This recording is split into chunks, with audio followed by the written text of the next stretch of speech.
ጥያቄ ማለት ነው።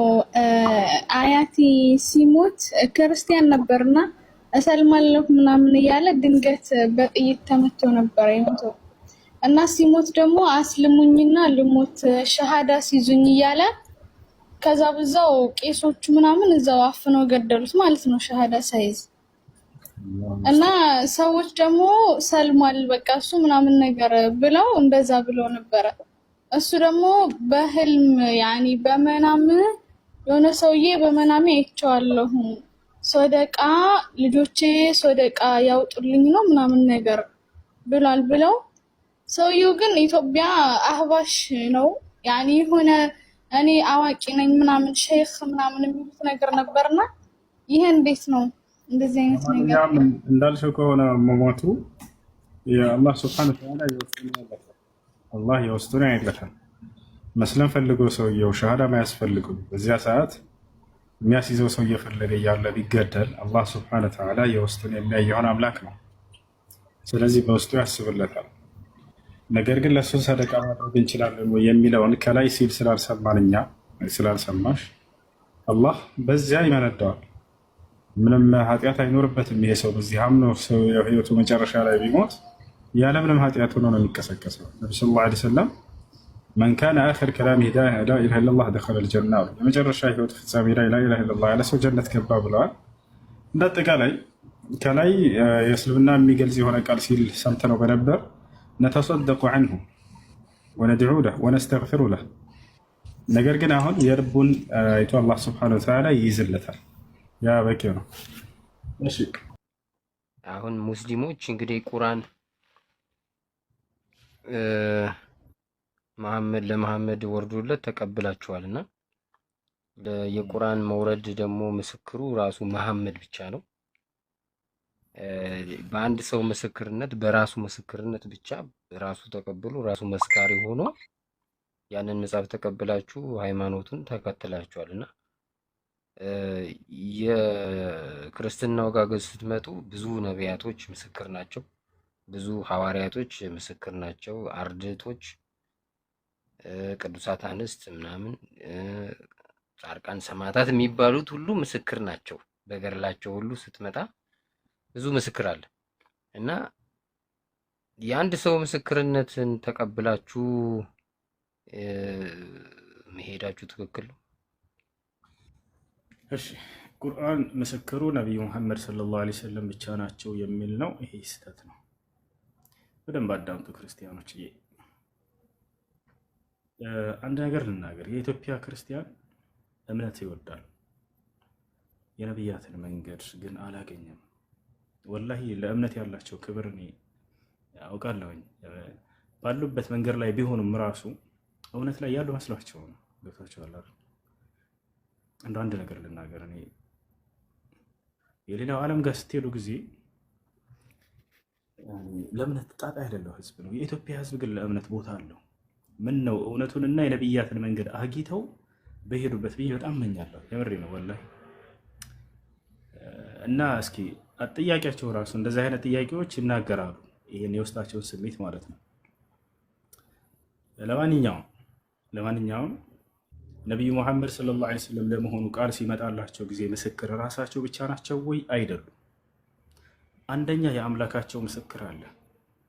ሁለተኛ የመልአኩ ገብርኤል ምስክር አለ። ቃል በቃል ስማቸውን እየጠራ ሙሐመድ ሆይ እኔ ገብርኤል ነኝ፣ አንተ ደግሞ ከአምላክ ዘንድ የተመረጥክ የእርሱ መልእክተኛና ነብይ ነህ ብሎ የነገራቸው የአምላክ ምስክር አለ፣ የገብርኤል ምስክር አለ፣ የራሳቸው ምስክር አለ፣ የሌላ የአይን እማኞች ምስክር አለ። ቃሉን ሲያመጣላቸው መልአኩ ገብርኤል ያዩና የመሰከሩ ያየነውንና የሰማነውን መሰከረን እያሉ ሐዋርያቶች ይናገራሉ አይደል? ስለ ኢየሱስ ክርስቶስ ይታል አይደል? ልክ እንዲሁ የነብዩ መሐመድ ሰለላሁ ዐለይሂ ወሰለም ደቀ መዝሙሮች ብለህ ሱሳዳቸው ሰሃቦች መልአኩ ገብርኤል ሲመጣና ቃልን ሲናገር ያዩ ነበር፣ ይሰሙ ነበር። እነዚያ ሁሉ ምስክሮች ናቸው። ምስክር 2-3 እንዳይመስላችሁ፣ ከመቶ ምናምን ሺህ በላይ ሰሃቦች ከ120 ሺህ በላይ ናቸው። ያ ሁሉ ምስክር ቁጭ ብሎ ገብርኤልን ያይ ነበር፣ ይሰማ ነበር። ስለዚህ የቃሉ ምስክሮች ነብዩ መሐመድ ሰለላሁ ዐለይሂ ወሰለም ብቻ አልነበሩ። የአምላክ ምስክር አንደኛ እኔ ራሴ መልአኩ ገብርኤልን እየላኩኝ የማወርድልህ እኔ ነኝ ብሎ የሚናገር ምስክር አለ። በሱረቱል በቀራ ላይ አላህ ምን ይላል? ቁል መን ካነ ዐዱወን ሊጅብሪል ፈኢነሁ ነዘለሁ ዐላ ቀልቢከ ይላል። ይህን ቁርአን ከእኔ ዘንድ ገብርኤል ነው ያወረደው በልብህ ላይ እያለ ይናገራል። የእርሱ ምስክር ነው ይሄ። በሌላ ቦታ ላይ ምን ይላል? ወኢነሁ ለተንዚሉ ረቢል ዓለሚን ነዘለ ቢሂ ሩሑል አሚን ይላል ዐላ ቀልቢከ ሊተኩነ ሚነል ሙንዚሪን አለ። ይህ ቁርአን ከእኔ ከዓለማቱ ጌታ የተወረደ ነው ይላል። ታማኙ መንፈስ መልአኩ ገብርኤል አወረደው ይላል። ገብተዋል። በአንተ ልብ ላይ እያለ ይናገራል። በሌላ ቦታ ላይ በመንፈስ ቅዱስ ምሪት እንደሆነ ይናገራል። ቁርአን ይነጣው ቁል ነዘለሁ ሩሑል ቁዱስ ሚን ረቢከ ቢልሐቅ፣ በእውነትም በልብህ ላይ ይህን ቃል ከእኔ ዘንድ መንፈስ ቅዱስ አወረደው እያለ ይናገራል። ይህ ምስክር ሁሉ የአምላካችን የአላህ ምስክር ነው። መልአኩ ገብርኤል ራሱ የተናገረበት ቃሉን ሲያወርድላቸው ጊዜ ቁርአንን ሲናገር ምን ይላል? ያ ሙሐመድ ሆይ አላቸው፣ አነ ጅብሪል እኔ ገብርኤል ነኝ፣ ወአንተ ረሱሉላህ አንተ ደግሞ የአላህ መልእክተኛ ተደርገህ ተመርጠሃል። ይሄ እርሱ ምስክር ነው። ሌላኛው ምስክር ነቢዩ ሙሐመድ ሰለላሁ ዐለይሂ ወሰለም ቃል በቃል ምን ይላሉ? ኢነ ሩሐል ቁዱስ ነፈኸ ፊ ረውዒ ይላሉ። መንፈስ ቅዱስ በልቤ ላይ ቃልን አስተላለፈ እያሉ ይናገራሉ። አታኒ ጅብሪል ይላሉ። በሌላ ቦታ ላይ ገብርኤል ዛሬ መጣል ከሚካኤል መጣ እያሉ ይናገሩ ነበር። እነርሱንም ሌላ ምስክር አለ ወይ አብሯቸው ይሄን ቃሉ ሲወርድና ሲናገር የሚሰማው ምስክሮች ነበሩ ወይ ሌሎች ከተባለ የነቢዩ ሙሐመድ ሰለላሁ ዐለይሂ ወሰለም ምስክሮች እንዳለ በዘመናቸው የነበሩ ሰሃቦች ያዩ ነበር። እነ ዑመር ብን አልኸጣብ ዘግበዋል። ይሄን ገብርኤል መጥቶ ሲቀመጥ ሐዲስን ሲናገር ቃልን ሲያስተላልፍ ለነብዩ ሰለላሁ ዐለይሂ ወሰለም ያዩት ነበር፣ ይሰሙ ነበር። ይሄ ሁሉ ምስክር አለ። ኦኬ፣ ከምስክሮቹ መካከል እስኪ የተናገሩትን ማስረጃ እናሳያለሁ። ይህን ምስክር የተናገሩ ላሳይ። ገብርኤልን ሲመጣ እንዳዩት ቃሉንም ሲናገር እንደሰሙት የሰሙትም ሁሉ የሰፈረበት እንዳለ እሱን አሳያለሁ። እሺ እዚህ ጋር እናገኘዋለን።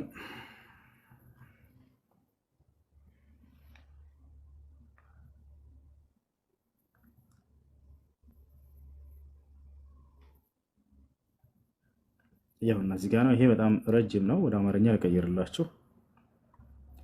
ሰሒህ ሙስሊም ቁጥር 8 ላይ ይገኛል። ይህን ምስክሩ ማን ይባላል? ቃሉን የተናገረው ያስተላለፈው አንዱ የነቢዩ ሙሐመድ ሰለላሁ ዐለይሂ ወሰለም ደቀ መዝሙር ወይንም ሶሐባቸው ነው። ይህን ሁሉ ቃል ሲያስተላልፍ መልአኩ ገብርኤል ይሰሙት ነበር። እዚህ ጋር መጨረሻ ላይ እርሱን ሲገልጹት ማን እንዳሉ ተመልከት። ወደ አማርኛ ልቀይርልህ። እርሱ እየመጣ ለነቢዩ ሙሐመድ ሰለላሁ ዐለይሂ ወሰለም ብቻ ሳይሆን ለነቢዩ ሰለላሁ ዐለይሂ ወሰለም ደቀ መዝሙሮችም ይሰሙ ዘንድ ቃሉን መልአኩ ገብርኤል ሲናገር ሰምተውት የዘገቡት ነው። ይሄ እርሱ ማን እንደሆነ እዚህ ጋር መጨረሻ ላይ ተገልጿል ሐዲሱ ላይ። ፈኢነሁ ሃይማኖትን ሊያስተምርህ የመጣ ገብርኤል ነው እያለ ይናገር። ገብርኤል ሲመጣ ይህን ሃይማኖት ቃል ሲያስተላልፍ ያዩ ነበር፣ ይሰሙ ነበር። የነቢዩ ሙሐመድ ሰለላሁ ዐለይሂ ወሰለም ሰሃቦች ያዩትንና የመሰከሩትንም ዘግበዋል እዚህ ጋር። ኦኬ እሺ። አሁን እንግዲህ ክርስቶስን እናንተ ነብይ ነው የምትሉት እና ኢየሱስ ደግሞ ደቀ መዛሙርት አሉት። ደቀ መዛሙርቱ ነው እንግዲህ ወንጌልን የጻፉት እና እነሱን ወንጌል ሐዋርያቱን ለምን አልተቀበላችሁ? መቼም ኢየሱስ ወንጌል አልጻፈም። ኢየሱስ ክርስቶስ በጊዜው መጥቶለት የነበረ ቃል አለ። በእርግጥ አምላክ አላህ ሱብሓነሁ ወተዓላ ምን ይላል? ወአተይናሁ ልኢንጂል ይላል ثم قفينا على آثارهم برسلنا وقفينا بعيسى بن مريم وآتيناه الإنجيل ይላል። ወአተይናሁ ልኢንጂል ኢንጂልንም ሰጠሁት እያለ ይናገራል። መሲሁም ራሱ ሲናገር አታኒየል ኪታብ ይላል፣ መጽሐፍን ሰጥቶኛል ይላል። ከጊዜ በኋላ እነዚህ ሰዎች ተነስተው የጻፏቸው ናቸው እነዚህ መጽሐፍቶች። ነገር ግን እዚህ መጽሐፍ ውስጥ ያለውን እውነታዎች እኛ አንክድም፣ እንቀበላቸዋለን። መሲሁ ለምሳሌ ከአምላክ ዘንድ ተመርጦ የተላከ መልእክተኛ መሆኑን እንቀበላለን። ልክ እንዲሁ ደግሞ እርሱ ሙታንን ሲያስነሳ እንደነበር አላህ በቁርአን ላይ ነግሮናል። ማየት የተሳናቸውን ይፈውስ ነበር፣ ለምጽ ያለባቸውን ይፈውስ ነበር። አካላዊ በሽታ ያለበት ሁሉ መጥቶ መሲሁ ዘንድ ፈውስን ሳያገኝ አይሄድም ነበር።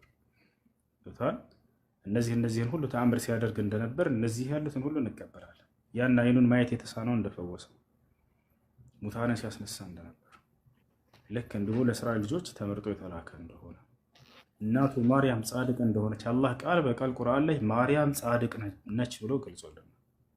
እርሷ የተመረጠች ነች ከዓለም ሴት ብሎናል። ይህን ሁሉ እናምናለን። የተመረጠች ይህንን በስርዓት ያመጣላት ገብርኤል እንደሆነ እናምናለን። መልአኩ ገብርኤል መጥቶ ምን አላት? ኢዝ ቃለት ልመላኢከቱ ያ መርየም ኢነላህ አስጠፋኪ ወጠሃረኪ ወስጠፋኪ ዐላ ኒሳኢል ዓለሚን ይላታል። አንቺ ማርያም ሆይ እነሆ አንቺ አላህ መርጦሻል ተብላ ተገለጸች። ከዓለማት ሴት አንቺ ምርጥ ነሽ ከእርሱ ዘንድ ተብላ ተገልጻለች። ንጹህ ነሽ ንጽሕት ነሽ ተብላ ተገልጻለች። ቃል በቃል አላህ ወጠሃረኪ አንጽቶሻል አምላክሽ አላህ ብሎ ገብርኤል አብስሯታል። እና ይህ ነው በድንግልና እንደወለደችው እናምናለን። ማንም ወንድ ጫፏን ሳይነካት በድንግልና የወለደች ብቸኛዋ የዓለም ሴት እርሷ እንደሆነች ይህን ሁሉ እውነታዎች እናምናቸዋለን። ምንድን ነው ከተባለ እርሱን የማይገባውን ወደ መለኮት ከፍ ማድረጋቸው ነው ስህተቱ። ከአይሁዶችም ዘንድ ያለው ስህተት መሲሁን ከሚገባው በታች ዝቅ አድርገው ሐሰተኛ ነው በማለታቸው ከሃዲዎች ናቸው ብለን እናምናለን። እሱ እውነተኛ ነው። መሲሁን በዝሙት ነው የመጣው ማለታቸው ይሄ ክህደት ነው። ከእነርሱ ዘንድ ይሄ ትልቅ ክህደታቸው ነው። እርሱ በዝሙት ሳይሆን የተወለደው አላህ በቁርአን ላይ እንደነገረን ተአምራዊ በሆነ መንገድ እንዲወለድ አድርጎታል። ገብቷል። ይህን ሁሉ እውነታዎች አሉ። እነ ሙሴ እነ አብርሃም እነ ኢስሐቅ እነዚህ ሁሉ ጻድቆች እንደሆኑ በቁርአን ላይ ተቀምጧል። ሁላቸው አላህ በቁርአን ላይ ወዝኩር ኢብራሂም ወኢስሐቅ ወያዕቁብ ኡሊል አይዲ ወልአብሳር ኢና አኽለስናሁም ቢኻሊሰቲን ዚክረ ዳር ወኢነሁም ዒንደና ለሚነል ሙስጠፈይን አልአኽያር ይላል። አብርሃምን፣ ኢስሐቅን፣ ያዕቆብን በዚህ በቁርአን ላይ አውሳላቸው ሙሐመድ ለትውልዶች እነርሱ ከኔ ዘንድ የተመረጡ ቁንጮች ነበሩ እያለ ይገልጻቸው እኮ። አሁን ምን መሰለህ ልክ አሁን ከመሐመድ በኋላም ሌሎች እንግዲህ እንትን ያሏቸው ሰዎች አሉ መሰለኝ። እንግዲህ የወረደላቸው ያለ ይመስለኛል ቁርአንም ቢሆን የሆነ ብቻ ከነቢዩ መሐመድ ሰለላሁ ዐለይሂ ወሰለም በኋላ የወረደለት ማንም የለም። የመጨረሻው መለኮታዊ ራእይ ሲወርድላቸው የነበሩ ከነቢያት እርሳቸው ናቸው። ነቢያት በእኛ ዘንድ በእርሳቸው ላይ ተደምድሟል። አላህ በቁርአን ላይ ሲናገር ማ ካነ ሙሐመዱን አባ አሐድን ሚን ሪጃሊኩም ወላኪን ረሱለላህ ወኻተመ ነቢይን ይላል። ሙሐመድ የእኔ አላህ መልእክተኛ የነቢያት ሁሉ መደምደሚያና መጨረሻ ነው ይላል። ነቢዩ ሰለላሁ ዐለይሂ ወሰለም አነ ኻተሙ ነቢይን አሉ። ላ ነቢየ ባዕዲ እኔ ነቢያት ሁሉ መደምደሚያ ነኝ፣ ከእኔ በኋላ ነቢይ የለም ብለው ተናገሩ። ያ ነው። ከእርሳቸው በፊት የነበረው ማን ነው? መሲሁ ነው። ነቢዩ ሙሐመድ ሰለላሁ ዐለይሂ ወሰለም ሐዲስ ላይ ሲናገሩ ምን አሉ? አነ አውለ ናሲ ቢዒሳ ብን መርየም ፈለይሰ በይኒ ወበይነሁ ነቢይ አሉ። የማርያምን ልጅ መሲሁን ከማንም በላይ የምወደው እኔ ነኝ ካሉ በኋላ በእኔና በእርሱ መካከልም ማንም ነቢይ የለም አሉ። ያ ነው። እሺ መሲሁ ከእርሱ በኋላ ሙሐመድ የሚባል ነቢይ እንደሚመጣ እንዳበሰረም ቁርአን ላይ ተቀምጧል። ቃል በቃል በቁርአን ላይ ይላል መሲሁ ሲናገር ወኢዝ ቃለ ዒሳ ብኑ መርየም ያ በኒ እስራኤል ኢኒ ረሱሉላሂ ኢለይኩም ሙሰዲቀን ሊማ በይነ የደየ ሚነ ተውራህ ወሙበሽረን ቢረሱሊን የእቲ ሚን ባዕዲ እስሙሁ አሕመድ ይላል። የማርያም ልጅ መሲሁ እንዲህ ባለ ጊዜ አስታውስ ይላል፣ እናንተ የእስራኤል ልጆች ሆይ እኔ ወደ እናንተ የተላኩላችሁ የአላህ መልእክተኛና ነቢይ ነኝ፣ ከእኔ በፊት ያለውን የሙሴን መጽሐፍ የማረጋግጥ የማልክድ ነኝ አለ። ልክ እንዲሁ ከእኔ በኋላ የሚመጣውንም ነቢይ የማበስራችሁ ነኝ፣ ስሙም ሙሐመድ ወይንም አሕመድ ይባላል አላቸው። ኖራቸው ከአንድ በላይ ምስክሮች ስላሉ ምስክር በአንድ ሰው ስለማይጸና መልካም ነው።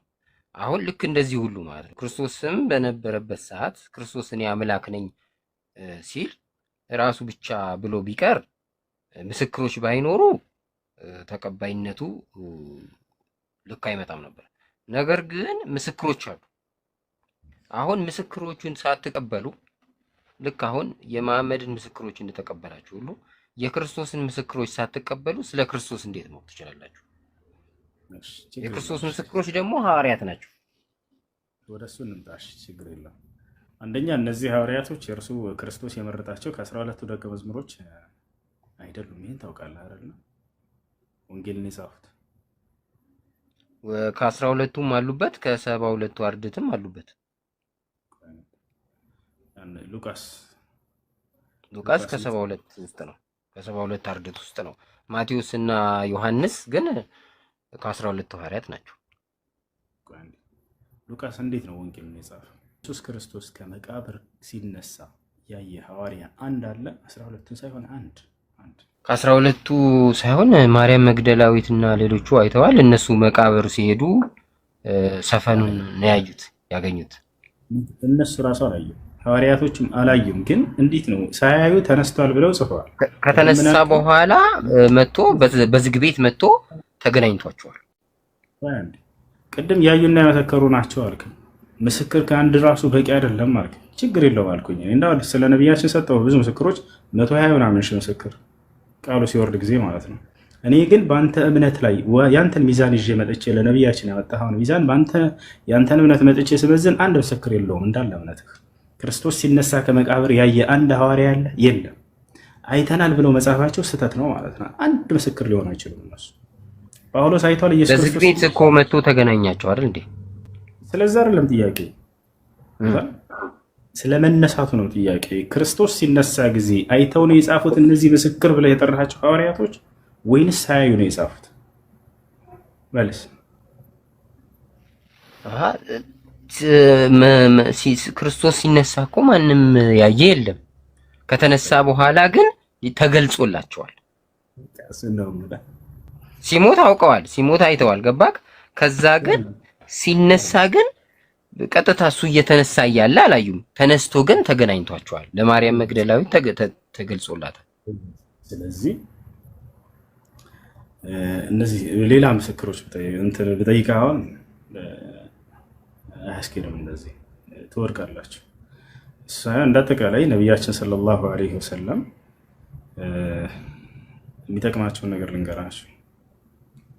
የመጨረሻው ነቢይ አድርጎ አምላክ ሲያስነሳቸው ጊዜ በክርስቶስ ላይ የተጨመሩ ትምህርቶችን፣ በነቢያት ላይ የተጨመሩ ትምህርቶችን ሰዎች በነቢያት ትምህርት ስም ከነቢያት መካከል አንድ ነቢይ የሆነውን ክርስቶስን ማስመለክ በያዙበት ጊዜ ነው። ዓለም በጥፋት ላይ ባለች ጊዜ አምላክ ወደ ራሱ ሊመልሳቸው ያስነሳቸው እርሳቸው። መሲሁንም ካዱ ብለው አልመጡም። ነብዩ ሰለላሁ ዐለይሂ ወሰለም መሲሁን እንዳውም ትክክለኛ ቦታውን ስጡ ብለው ነው የመጡት። አላዩትም፣ መሲሁን አያውቁትም። አምላክ ግን በዚያ ባህር ምድር ላይ ያስነሳቸውና ስለ ቀደምት ነቢያት ትምህርት እንዲያስተምሩ አዘዛቸው። መሲሁን ካዱ፣ እሱ ሐሰተኛ ነው ሊሉ አይደለም የመጡት፣ እርሱ እውነተኛ ነው ብለው ነው የመጡት። የሚገርማቸው የመካ ካህዲያኖች ጣዖታቸውን ከመሲሁ ማስበለጥ በፈለጉ ጊዜ አላህ ከመሲሁ ተከላክሎለታል። እነዚህ ጣዖታቶች ከመሲሁ አይደርሱም እያለ ይገልጻቸዋል። ወለማ ضرب ابن مريم مثلا ይላል አላህ። የማርያምን ልጅ መሲሁን ምሳሌ አድርጌ ተምሳሌት አድርጌ በጠቀስኩ ጊዜ በዚህ በቃል ላይ ይላል አላህ إذا قومك منه يصدون አለ። የአንተ ህዝቦች እነዚህ የመካ ከሃዲያኖች ከመሲሁ ይዘጉ ጀመር አለ። በቃ እሱ ከኛ አይበልጥም ከአማልክቶቻችን አይበልጥም እያሉ ወቃሉ አሉም አለ አሊሀቱና ኸይሩን አምሁ የኛ አማልክቶች ናቸው የሚበልጡት ወይንስ እርሱ ነው የሚበልጠው መሲሁ ያለ ተናገረ። አላህ ሱብሓነሁ ወተዓላ የሚገባውን ቦታ አስቀመጠ በቁርአን። ከነቢያቶች መካከል አንድ ነቢይ ነው፣ ተአምራትን ሰጥቶታል፣ ሙታንን ያስነሳ። ያ ሁሉ ግን በአምላኩ ኃይል ነበር። እንደምታውቀው የሐዋርያት ሥራ ምዕራፍ 2 ቁጥር 22 ላይ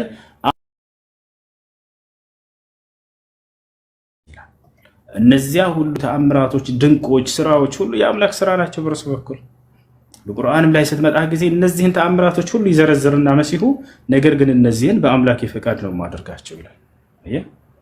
እንዳለ ተአምራቶችን እያነሳ ሙታንን አስነሳለሁኝ በአምላኬ ፈቃድ፣ አይንን አበራለሁ በአምላኬ ፈቃድ፣ እንደዛ እያለን ያስተማራቸው። ነገር ግን ስራዎችን ሁሉ ወደ እርሱ አስጠጉና ምን አደረጓቸው? እናንተን እነዚህም በመለኮቱ የሰራቸው ስራዎች ናቸው፣ አምላክነቱ መገለጫዎች ናቸው አሏቸው። ክርስቶስ እኔን አምልኩ ሊል አልመጣም፣ ስለ አምላኩ ሊሰብክ ነው የመጣው። ዮሐንስ ወንጌል ምዕራፍ 17 ቁጥር 3 ኢየሱስ ክርስቶስ ወደ ሰማይ ቀጥ ብሎ አምላክ ሆይ አንድና ብቸኛ እውነተኛ አምላክ አንተ ነህ አለ። በቃ የላከውንም ኢየሱስ ክርስቶስን ያውቁ ዘንድ ይህች ነች ዘላለማዊ ሕይወት አለ። ዮሐንስ ወንጌል ምዕራፍ 20 ቁጥር 17 ላይ ወደ አምላካቸው አድርጋለሁ ይላል። ኤፌሶን ምዕራፍ 1 ቁጥር 3 ኤፌሶን ምዕራፍ 1 ቁጥር 17 የኢየሱስ ክርስቶስ አምላክ ይባረክ እያለ ይናገራል። ያን አምላኩን ነው ነቢዩ መሐመድ ሰለላሁ ዐለይሂ ወሰለም የመሲሁን አምላክ አምልኩ እያሉ ነው የመጡት። የአብርሃምን የኢስሐቅን የያዕቆብን አምላክ አምልኩ እያሉ ነው የመጡት። ወደዚያ መንገድ ነው የምንጠራቸው። አላህም በቁርአን ላይ ጥሪ አድርጎላቸዋል። የመጽሐፉ ባለቤት እያለ እያከበረ እየጠራ ሙሐመድ ሆይ የመጽሐፉን ባለቤቶች ኑ በላቸው፣ ወደ አንድ መንገድ አንድ እንሁን በላቸው፣ ከዚያ ከአንዱ አምላክ ውጭ ሌላን አናጋራ በላቸው። የመሲሁን አምላክ የአብርሃምን የኢስሐቅን አምላክ እያለ ነው ያወረደላቸው። ወቁል ሊለዚነ ኡቱል ኪታብ ወልኡምቢይነ አስለምቱም ይላል። ሙሐመድ ሆይ ለእነዚያ ለመጽሐፉ ባለቤቶች ስለሙ በላቸው። ፈኢን አስለሙ ፈቀድ ይህተደው ከሰለሙ በእርግጥም ቀናውን ጎዳና ተመሩ። ወኢን ተወለው ፈኢነማ ዐለይከል በላግ እምቢ ካሉ ግን በአንተ ላይ ያለብህ ግዴታ ድረስ ያልኩህን መልእክት ማድረስ ብቻ ነው ይላቸዋል። ይህን ይናገራለች። ሌላ ጥያቄ አለ? ምን መሰለህ አሁን ይሄንን አሁን አንተ የምትለውን ነብይነቱን ክርስቶስ እንግዲህ እኛ የምንለው ነብይ ብቻ አይደለም አምላክ ብቻ አይደለም ነብይም ነው የምንለው። አሁን ጥያቄ የሚያስነሳው ምን መሰለህ አምላክነቱ ነው። አሁን አንተ ሰዋዊ በሰዋዊነቱ የሚያወራቸውን ብቻ ነው የተቃቀስከው። አሁን እንደ ሰው ሲያወራ ስታየው ሰው ይመስላል። ከዛ በኋላ ራሱን ደግሞ እንደ አምላክ ደግሞ ይናገራል። እንደ አምላክ ሲናገር የሚናገረውን ነገር ካልተቀበልከው ልክ አይመጣም። አሁን ፕሮቴስታንቱም ዓለም እንደዚሁ ነው። በቃ ምልጃ የምትል ነገሮች ምናምኖችን የሚጠቃቅሱ እኔ አሁን አንድ ጥቅስ ብጠቅስ ማለት ነው ለምሳሌ ዮሐንስ 10:26 ላይ ብጠቅስልህ እኔ በአብ ስም የምሰራው ይህ ስለኔ ይገልጻል ይላል። ነፍሴን ስለ በጎቼ እሰጣለሁ፣ ከኔ ማንም አይወስዳትም፣ ልሰጣት ስልጣን አለኝ፣ ላነሳትም ስልጣን አለኝ ይላል። እንደዚህ አይነት ቃላቶች አሉ ኢየሱስ የሚጠቀማቸው ራሱ ከአብ እኩል የሆነ የሚያደርጉት። እነዚህንም ጥቅሶች አብረክ ስትገመግማቸው ነው ኢየሱስ ማን ነው የሚለው የምታውቀው እንጂ ይሄ እንደ ሰው የሚያወራቸውን ከፖይንት ብቻ ከያዝክ ልክ አይመጣም። እንደ ሰው ይሄን ደግሞ ያው አሁን ቁርአን ላይ ላይገልጽልህ ይችላል። አሁን በነገራችን ላይ አንድ የታሪክ የመጽሐፍ ቅዱስ ምሁር ምን እንዳሉ ታውቃለህ? ይሰማኛል። እነዚህን ቃላቶች አላህ ለነብያት ይጠቀማቸዋል እያልኩ እኮ ነው። ነብዩ መሐመድ ነብያቶች የሚሰሩት ስራ እውነተኛ ከአምላክ ዘንድ ለመሆናቸው የሚያስመሰክር ነው። ታላልና ሙሐመድን የታዘዘ በእርግጥም እኔን ታዘዘ ይላል አላህ ነው። እኔን የምትወዱኝ ከሆናችሁ እርሱን ስሙት እያለ ያዛል። የምወደው ልጄ ይሄ ነው እኔ እሱን ስሙት እያለ ልክ እንደዛ ይልላቸዋል እኮ ነብያቶች። ልክ እንደዛ እርሱን ስሙት የሚል ቃል እርሱን የታዘዘ እኔን ታዘዘ። አንተን ማግኘት ከፈለጉ እኔን ማግኘት ከፈለጉ አንተን ይስሙ፣ አንተን ይከተሉ እያለ ይናገራል። ያለ አንተ ወደ እኔ መምጣት አይችሉም፣ በሙሐመድ ያመነ ይድናል እያለ ይነግረናል። ያ ማለት ግን ይህን ለነብያት ተጠቀሙ ማለት ወደ እርሱ የሚወስዱ የእርሱ ተወካዮች ስለሆኑ ነው በምድር ላይ እንጂ ከእርሱ ጋር አንድ ስለሆኑ የሆነ በመለኮት አንድ ስለሆኑ አይደለም። የእርሱን መልእክት እያስተላለፉ ስለሆነ አንድነታቸው ነብያቶች ከአምላክ ጋር በመልእክት ነው። የሚያደርጉትም ድንቅ ተአምራት የመልእክተኛነት መገለጫ እንጂ ሌላ አይደለም። ሲሰሩ ያንን እኔ ነብዩ መሐመድ ሰለላሁ ዐለይሂ ወሰለም ጨረቃን ከፍለዋል። ለምሳሌ ጨረቃን ሲከፍሉ ይሄን በአምላክ ኃይል ነው የምከፍለው ምናምን አላሉ። ጨረቃን ተመልከቷሉና ክፍል አደረጉና አሳያቸው። ይሄን ነው ስጃ ሆነ በአምላክ ስላላሉ ይሄ በመለኮታዊ ኃይላቸው ራሳቸውን የከፈሉት ብዬ ግግም እላለሁ አይደለም። መልእክተኛ መሆናቸውን እየተናገሩ መልእክተኛ መሆኑን መጽሐፍ አምላክ እየተናገረ እንዴት ነው እርሳቸውን ይሄን የሰሩት በመለኮት ነው ብዬ እንትን እምለው። መሲሁ መልእክተኛ ነኝ እያለ አምላክ ልክ የሆነው እያለ እየተናገረ ኢየሱስ ክርስቶስ እኔ ወደ ሰማይ ቀጥ ብሎ አባት ሆይ አንድና ብቸኛ እውነተኛ አምላክ አንተ ነህ አለ። በቃ አጋር የለውም ብቸኛ ነው አለ። የላከውንም ኢየሱስ ክርስቶስን ያውቁ ዘንድ ይህች ዘላለማዊ ሕይወት አለ። መልእክተኛ መሆኑን ገለጸ። የዚህ አንዱ አምላክ የብቸኛው አምላክ መልእክተኛ ነኝ። ተአምራትን ሰጥቶታል። ተአምራትን የሰጠው እርሱ ነው። የአምላኩ ስራዎች ናቸው እንጂ እርሱ ስራዎች አይደሉም። አምላክ በእርሱ በኩል ድንቅና ተአምርን አደረገ አለ። በሙሴ በኩል ባህርን ሲከፍል እንደነበር፣ በእነ ኤልሳ በኩል ሙታንን ሲያስነሳ እንደነበር፣ በእነ ሕዝቅኤል በኩል ሙታንን ሲያስነሳ እንደነበር፣ በክርስቶስ በኩል ሙታንን አስነሳ።